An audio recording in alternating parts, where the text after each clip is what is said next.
বিশ্বাস করো, পুরোনো দিনের সেই ওল্ড ফ্রি ফায়ারটাকে সবাই যেমন মিস করে, ঠিক তেমনি ভাবে আমিও তোমাকে অনেক বেশি মিস করি।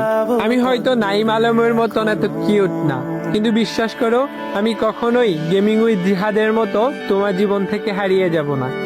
আমি কখনোই কাজী অর্পার মতো রাগ করে কিবোর্ড ভেঙে ফেলার মতো তোমার মনটাকে কখনোই ভেঙে দিব না। শত অপমানের পরেও আমি রোস্টারের মতো তোমাকে পাওয়ার চ্যালেঞ্জ নিব। আমি মিস্টার ট্রিপোলারের মতো সহজেই তোমার মনে জায়গা করে নিতে চাই। তুমি আমাকে তাড়িয়ে দিলে আমি এলুশনিজ ওয়াইটি অর্থাৎ রিঙ্কু ভাইয়ের মতো বারবার তোমার জীবনে ফিরে আসবো। তুমি কখনো ভুল করলে আমি টিভির মনের মতো তোমাকে গালি দিব না। আমি লিজেন্ড প্রো রুবেলের মতো সবসময় তোমাকে হাসি খুশি রাখবো।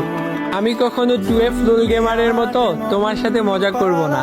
আবার গেমিং উইথ তালহার মতো টিপস অ্যান্ড ট্রিক শিখাবো বলে ধোকা দিব না। তুমি আমাকে কষ্ট দিলে আমি জান্নাত গেমিং এর লাইভে এসে চিল্লাচিল্লি আর কান্না করার মতো তোমার জন্য কান্না করব। আর তুমি আমাকে একটু ভালোবাসা দিলে আমি ইটস কাব্বু ভাইয়ের মতো সারা জীবন তোমার পাশে থেকে যাব। সবশেষে ফ্রি ফায়ার লাভাররা যেমন মিস্টার ট্রিপোলার ভাইয়ের চেহারা দেখার স্বপ্ন দেখে, ঠিক তেমনি ভাবে আমিও তোমাকে পাওয়ার স্বপ্ন দেখে যাব সারা জীবন। মানতে চাও তোমাকেই চাই।